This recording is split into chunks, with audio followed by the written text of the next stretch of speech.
El 15 de julio del 97, un diseñador famoso salía a comprar el periódico. Su asesinato, una hora después, sería primera página de las noticias. Número 11. El asesinato de Gianni Versace. Para el mundo de la moda era una leyenda porque era diferente.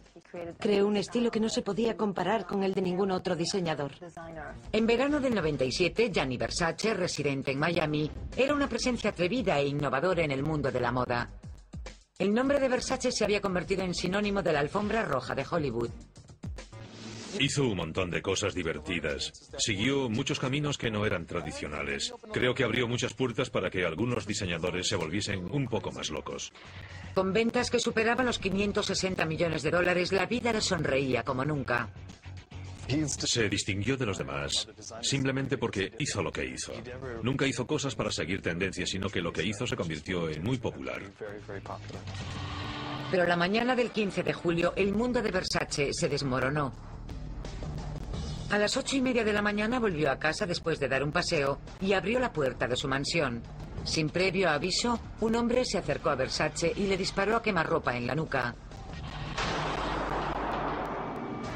El asesino disparó una vez más y huyó del lugar. El rey de la moda había muerto.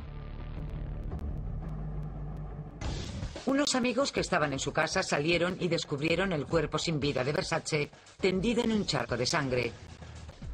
Me enteré enseguida porque iba camino del trabajo cuando se recibió la llamada, así que lo oí por radio. En aquel momento no sabía que era Versace. La llamada decía que había habido disparos, que alguien había huido del lugar del crimen, y oí que todas nuestras unidades acudían al lugar. La noticia de la muerte de Versace se difundió rápidamente. Cuando procesas finalmente lo que ha ocurrido, es muy triste. Fue horrible. Yo me marché a Europa al día siguiente y ya se sabía en todo el mundo. Todo el mundo estaba afectado. En unos días, la policía sospechó que la muerte de Versace estaba relacionada con el rastro sangriento de otras víctimas de Minneapolis y Chicago. Las pruebas de los 5 asesinatos apuntaban a un hombre llamado Andrew Cunanan, un escurridizo artista del engaño de la lista de los 10 más buscados del FBI. Andrew Cunanan, además de tener probablemente tendencias sociópatas, llevaba dentro mucha ira. En el caso de un asesino en serie, sienten aumentar su poder cada vez que lo hacen. 8 días después del asesinato de Versace, un soplo llevaba a la policía de Miami hasta una casa flotante en la que se ocultaba Cunanan. Pero al verse rodeado por la policía, el asesino en serie se quitó la vida. Se puso la pistola en la boca y apretó el gatillo. Le daban tanta vergüenza sus actos que creo que llevaba una existencia desesperada, de autodesprecio y autoodio. Pero, ¿por qué Cunanan fue a por Versace? Versace era todo lo que él probablemente quería ser. Era rico, era un hombre gay, tenía éxito, lo tenía todo. Y Andrew Cunanan no tenía nada. Fue un caso de ira y envidia. Y en el momento de asesinarlo tuvo poder. Tuvo el control de su vida. La estrella de los héroes de Hogan, Bob Crane, era un actor de televisión muy querido. Su personalidad afable y su rapidez mental le hicieron ganar amigos y seguidores, pero lo que hacía a puerta cerrada le granjeó enemigos. Número 10. Bob Crane. El primer golpe le abrió la cabeza por el cuero cabelludo. El segundo le aplastó el cráneo. El asesino cogió a continuación un cable del vídeo y lo estranguló, pero Bob Crane ya estaba muerto. Tenía 49 años. La razón de esta brutalidad es que alguien quería demostrar una extrema violencia. Es un caso de ira y rabia contra la persona de Bob Crane. Fue horrible con el trípode de una cámara. Su cabeza era una masa pulposa cuando lo encontraron. El 28 de junio del 78, la policía encontró algo más que un simple escenario del crimen espeluznante. Descubrió 50 cintas de vídeo pornográficas en un armario y un equipo de fotografía en el baño. Usaba este equipo para sacar fotos de sí mismo con 2, 3 o 4 personas, todas a la vez. Tenía una de las primeras videocámaras de uso doméstico que salieron al mercado y le gustaba grabarse practicando sexo con muchas mujeres. Este actor, amante de la diversión, tenía un lado secreto oscuro. En su vida privada se enfrentaba a demonios muy serios. Alcanzó la grandeza gracias a su éxito y fortuna, pero parte de su identidad no pudo aguantarlo. Así que creó este inframundo en el que se sentía cómodo y con el que chocó de forma tan terrible. Cuando se canceló en el 71 Los Héroes de Hogan, Crane pareció hundirse más en su obsesión pornográfica. Tenía una fuerte adicción. No era del tipo, me voy a casa y atraeré a mi mujer para tener sexo un poco pervertido. No, era una obsesión. El primer sospechoso del caso fue el amigo de Crane y su contacto para los asuntos de sexo, John Carpenter. Les gustaba acorralar a las chicas y grabarse. Creo que es posible que Carpenter tuviese algo más de interés en Bob Crane que Bob Crane en él. Algunos amigos dijeron que Crane quería poner fin a la amistad. La policía encontró la agenda del actor con el nombre de Carpenter tachado. Creo que hay muchas posibilidades de que esa misma noche o por esas fechas Bob Crane rompiese relaciones con Carpenter y que eso enfadase aparentemente a Carpenter. Tras el asesinato, la policía descubrió que Carpenter no quería cooperar. Empezó a aparecer sospechoso porque no quiso colaborar en la investigación. Además, algunas de las cosas que decía o no decía no sonaban muy bien. La policía encontró restos de sangre en el coche de alquiler de Carpenter. Pero en aquella época no existían los análisis de ADN y solo pudieron probar que era sangre del mismo tipo de la de Crane, no su sangre en concreto. Así que las pruebas eran circunstanciales. Tenían teorías sobre cómo se había cometido el crimen y me pareció que no estaban corroboradas. El caso estuvo parado 14 años hasta que la policía encontró unas fotos que habían pasado inadvertidas y que mostraban sangre y lo que parecía materia cerebral en el coche de Carpenter. John Carpenter fue acusado del asesinato de Bob Crane.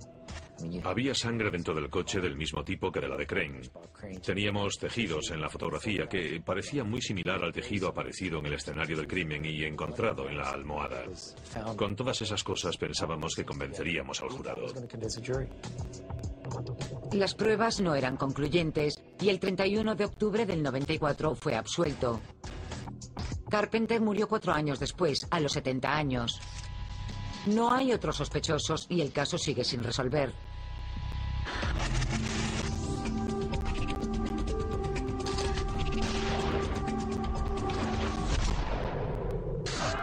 Famosos y artistas no serían lo que son si no fuese por sus fans. Pero ¿en qué momento se convierte un fan en un fanático? Número 9. El asesinato de Rebecca Schaeffer. La historia de Rebecca Schaeffer es una historia horripilante de Hollywood, en la que la inocencia es abatida. En la década de los 80, Rebecca Schaeffer escalaba la escalera del éxito de Hollywood como coprotagonista de My Sister Sam. Era una chica magnífica, limpia, del sur, una buena actriz y obviamente muy guapa. Tenía muchos admiradores, entre ellos un vehemente fan de Tucson, Arizona, llamado Robert John Bardo. Bardo era un joven emocionalmente inestable que había dejado el instituto. Los profesores comentaban el hecho de que estaba muy aislado y no mostraba habilidades sociales. La adoración de Bardo por la joven se convirtió en una obsesión. Escribió docenas de cartas a Rebecca. A cambio, Bardo recibió una tarjeta personalizada y una foto firmada, pero quería más. Estaba obsesionado con ella. Le había escrito un montón de cartas y le había dicho que estaría con ella, que se casaría con ella, que algún día se acercaría a ella. Y lo hizo. En 1987 fue 2 veces a Los Ángeles e intentó sin éxito visitar a Rebecca en el rodaje. Los acosadores sienten a menudo que no son nadie a no ser que alguien les ame. Sienten un vacío e intentan tener la sensación de que son dignos, de que alguien los ama. 2 años después, Bardo contrató a un detective privado para averiguar la dirección de Rebecca. En aquella época ella vivía en un apartamento en el que podías entrar sin más. En las primeras horas del 18 de julio del 89, Bardo, de 19 años, llegaba en autobús a Los Ángeles. Encontró el edificio de Rebecca y llamó a su apartamento. Me presenté, soy Robert Bardo, de Tucson, Arizona. Soy admirador tuyo, ¿sabes? Hola. Tras una conversación amistosa, Bardo se marchó. Fue a un restaurante y se dio cuenta de que había olvidado entregar a Rebecca una nota que le había escrito. Me imaginé que ya que estaba allí, bueno, podía preguntárselo. Volvería a su casa y se lo preguntaría. Además, quería usar la carta como excusa para acercarme a ella. Fue al baño y cargó su Magnum del calibre .357. A las 10:15 de la mañana, Bardo volvió al edificio de Rebecca y llamó. Rebecca bajó las escaleras. Agarré la puerta. Todavía tenía el arma en la bolsa. La busqué y la agarré. La agarré por el gatillo.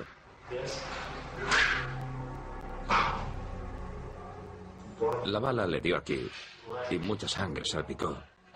Ella me dijo, ¿por qué? Y no paraba de gritar, ¡Dios mío!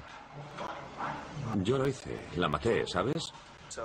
Lo que yo creo que pasó es, mi opinión personal, es que él le alargó la tarjeta y que ella, al inclinarse para recogerla, recibió el disparo en el pecho. Bardo huyó corriendo. No podía quedarme a su lado, ¿entiendes? Un vecino llamó a la policía. A los 30 minutos, un hospital cercano certificaba la muerte de Rebecca Schaeffer. Al día siguiente, Bardo fue detenido en Arizona. Huyó inmediatamente después, pero esperando que le atrapasen por el camino. Esperaba el gran resultado que se produciría después del ataque y que no llegó. Así que vuelve a Arizona y actúa de forma que atrae la atención sobre su persona. Camina entre el tráfico y no niega lo que ha hecho. En octubre del 91, Robert John Bardo fue declarado culpable de homicidio en primer grado y condenado a cadena perpetua sin posibilidad de condicional. Por eso las estrellas tienen miedo. Por eso la gente corre hacia los clubes nocturnos. Por eso entra en un sitio y cierra la puerta inmediatamente. Hollywood puede dar mucho miedo. Una actriz en horas bajas, un productor musical famoso. Un encuentro casual que acabaría en tragedia. Número 8. La muerte de Lana Clarkson. Lana era alta y guapa. Una actriz de 40 años que apareció en más de 30 películas y programas de televisión, pero siempre buscó el papel que la lanzase definitivamente. Aceptó un trabajo de relaciones públicas en un club muy popular. Muchas actrices hacen eso porque así conocen gente que les puede ayudar en su carrera. La noche del 3 de febrero de 2003, Lana trabajaba en la Casa del Blues en Sunset Strip cuando conoció al legendario productor de rock and roll, Phil Spector. A ella le excitaba la fama y Phil Spector era famoso. Era un productor discográfico muy excéntrico que había trabajado con John Lennon y con los Ronettes. Spector pidió un cóctel y una botella de agua. Le dio $450 de propina a Lana y la llevó a su mansión. No sabemos qué pasó entre aquellas paredes, pero evidentemente alguien murió. Según el informe de la policía, el chofer de Spector estaba fuera cuando oyó un disparo. Esto fue lo que dijo a la policía. Spector salió con un arma en la mano y dijo, creo que la he matado. El chofer llamó a la policía y cuando ésta llegó, encontró a Lana Clarkson muerta de un disparo en la boca. Había un Colt del 38 de acero azul bajo su pierna derecha. Por supuesto, un disparo de bala no implica necesariamente un homicidio. A veces lo que se publica no representa realmente los hechos. Puede ser un suicidio o una muerte accidental. La policía encontró dientes esparcidos por el suelo. Por experiencia, sé que la gente que se suicida disparándose con un arma de fuego en la boca, se mete el cañón del arma en la boca y aprieta el gatillo. No suelen matarse con los dientes cerrados. La policía tuvo que inmovilizar a Spector con un arma de electrochoque y esposarle mientras registraba la casa. Encontraron un paño empapado en sangre en el suelo del baño y una toalla de mano húmeda en el lavabo. Spector declaró a la policía que había disparado a la actriz accidentalmente. Después dijo que Clarkson se había suicidado. No olviden que Spector dijo, sí, ha sido un disparo. La gran pregunta era, ¿fue accidental? ¿Apretó ella el gatillo o la mató él? El forense declaró la muerte como un homicidio. 9 meses después, Phil Spector era acusado del asesinato de Lana. Se declaró no culpable. Intentamos no hablar de nada ajeno al caso. Le concedimos al señor Spector el beneficio de la duda y dejamos que se defendiese ante un tribunal. El juicio de Spector comenzó en abril de 2007. 5 meses después, los jurados estaban atascados y el juez declaró el juicio nulo. En 2008 comenzó un nuevo juicio. En abril de 2009 le declararon culpable de asesinato en segundo grado y condenado a un mínimo de 19 años en prisión. Ahora prepara la apelación. La casa de estuco blanco de las colinas de Hollywood pasaba desapercibida, pero para la policía era el cuartel general de unos camellos. Y para la leyenda del porno John Holmes, su farmacia personal. Número 7. Los asesinatos de Wonderland. John Holmes era la mayor estrella del cine para adultos de finales de los 70, cuando se manejaba mucho dinero y muchas drogas. Holmes hizo más de 2.500 películas como su alter ego Johnny Watt, pero su carrera solo le reportó una adicción a la cocaína que le costaba $1.500 al día. Era una época en la que el porno todavía estaba en la sombra y la gente que trabajaba en él era un poco misteriosa. A finales de los 70, Holmes no tenía trabajo, no podía actuar por su adicción a las drogas y empezó a frecuentar a la gente de la casa de la avenida Wonderland. En aquella casa entraba y salía gente a todas horas y el balcón cumplía su papel. Desde arriba tiraban las drogas y desde abajo el dinero. Holmes frecuentaba al dueño de un club nocturno, Eddie Nash, un hombre que aparentemente siempre tenía buenas provisiones de drogas en su mansión de Hollywood. Desesperado y arruinado, la estrella del porno y sus amigos decidieron atacar a Nash. La banda de la avenida Wonderland estaba formada por un puñado de timadores del mundo de la droga. Cogían unas placas de policía, se iban a timar a los camellos y después vendían esas drogas. El 29 de junio del 81, después de que Holmes dejase una puerta abierta en la casa de Nash, la banda de Wonderland penetraba en la casa. Según la policía, se llevaron drogas, joyas y $185.000 en efectivo. Robaron dinero, ataron a Nash. Esa no fue una buena idea. Un día después del atraco, alguien vio a Holmes con una de las joyas robadas. Nash obligó a la estrella del porno a confesar. El 1 de julio del 81, Holmes entró con al menos 3 hombres en la casa de Wonderland. John introdujo el código de seguridad y alguien dijo, ¿quién es? Él contestó, soy John Holmes. Le dejaron entrar. No sospechaban que fueran a atacarles. Los asesinos fueron de habitación en habitación golpeando a todo aquel que encontraban. Los mataron a golpes asestados con tuberías de plomo. Hubo 5 víctimas.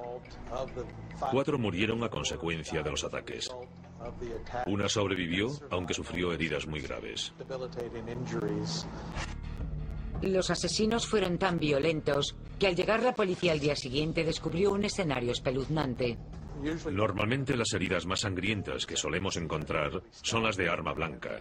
Suelen ser las que más sangran. Pero los golpes con objetos contundentes probablemente son los segundos en el ranking de pérdida de sangre. En este caso en particular, los asesinatos de Wonderland presentaban una escena bastante sangrienta, bastante horrible. Holmes fue el primer sospechoso porque era la única conexión entre la banda de Wonderland y Nash. Cuánto vio o cuánto hizo queda para la especulación. Hay quien dice que le obligaron a contemplar los asesinatos y a mancharse las manos. Sobre una pared se encontró la huella de una mano manchada con la sangre de una de las víctimas. Y la huella era suya. En el 82, Holmes fue juzgado por los asesinatos, pero sus abogados argumentaron que no era más que otra víctima. Holmes fue absuelto. Con el tiempo, Eddie Nash se declaró culpable de conspiración en relación con los asesinatos de Wonderland. Pasó 31 meses en prisión. John Holmes se libró de la cárcel, pero la vida no mejoró para él. Empezó a hacer películas porno para homosexuales por dinero, para pagar su adicción a las drogas. Y al parecer así, contrajo el virus del SIDA. John Holmes murió el 13 de marzo de 1988. Evidentemente, John Holmes encarna las consecuencias de lo que ocurre con ese tipo de cultura. Es lo que pasa en Sunset Strip, lo que pasa en Hollywood, lo que pasa en los Estados Unidos. Su música encandilaba a millones de fans. Su trágica muerte conmocionó al mundo. Número 6. El asesinato de Selena. A principios de los 90, Selena era la reina internacional de la música tejana. Ganó un Grammy. Era una artista adorada por sus fans, por la gente. No solo aquí, sino en todos los países de habla hispana del mundo. La enfermera Yolanda Saldívar era una de las mayores fans de Selena.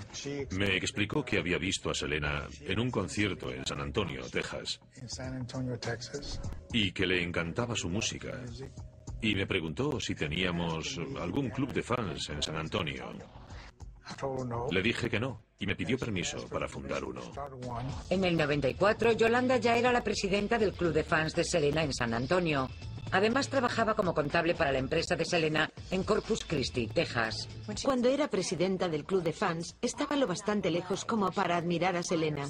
Y cuanto más se acercaba, esa admiración se iba convirtiendo en envidia.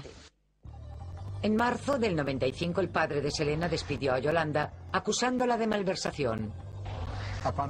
Encontré un sobre de papel manila amarillo, un sobre grande, y dentro estaban los extractos de la cuenta del club de fans de Selena de San Antonio del último trimestre. Y encontré otros documentos que demostraban que se había retirado dinero de la cuenta del club de fans. En algún momento de las semanas siguientes, Yolanda, de 34 años, compró un arma. La mañana del 31 de marzo, Selena se reunió con Yolanda para cerrar algunos flecos que quedaban pendientes en la habitación del hotel de Saldívar. Llevaba unos papeles en el maletín. Creo que Selena le dijo, creí que habías dicho que tenías los papeles en el coche. Y ella contestó, bueno, tengo algo en el maletín. Y Selena dijo, muy bien, vamos a verlos. Sobre las 11:40 de la mañana, Selena y Yolanda empezaron a discutir sobre unos documentos de la empresa desaparecidos. Poco después, Selena abrió la puerta para marcharse. Yolanda sacó su pistola y disparó a Selena por la espalda. Selena corrió desde la puerta de la habitación del hotel hasta el vestíbulo. Yolanda salió con el arma y le disparó por segunda vez. Un disparo en el torso, ya sea por delante o por detrás, sin duda es peligroso, porque los órganos internos están muy cerca. Selena se desplomó en el vestíbulo del hotel. Una ambulancia la trasladó al hospital, pero era muy tarde para la cantante de 23 años. Cuando entramos, un policía se me acercó y me dijo, han matado a su hija, así, a lo bruto. Me dejó de piedra. Mientras Yolanda se había subido a la pick-up que tenía aparcada en el hotel, la policía la rodeó. Ella se puso la pistola en la cabeza y amenazó con suicidarse. Las 2 primeras horas estuvo llorando y gritando, Dios mío, he matado a mi amiga. Pero 2 horas después cambió su historia. Fue un accidente. Fue un accidente. 9 horas después, Yolanda salía de su coche y era detenida. En octubre del 95, 6 meses después del tiroteo, Yolanda Saldívar era condenada por asesinato en primer grado. Fue condenada a cadena perpetua en una prisión de máxima seguridad y podrá solicitar la libertad condicional en 2025. Nunca lo superas. Es una herida en el corazón que te acompañará hasta que mueras. Aprendes a vivir con ella. Cualquiera que haya perdido un hijo sabe lo que quiero decir. They know what I'm talking about.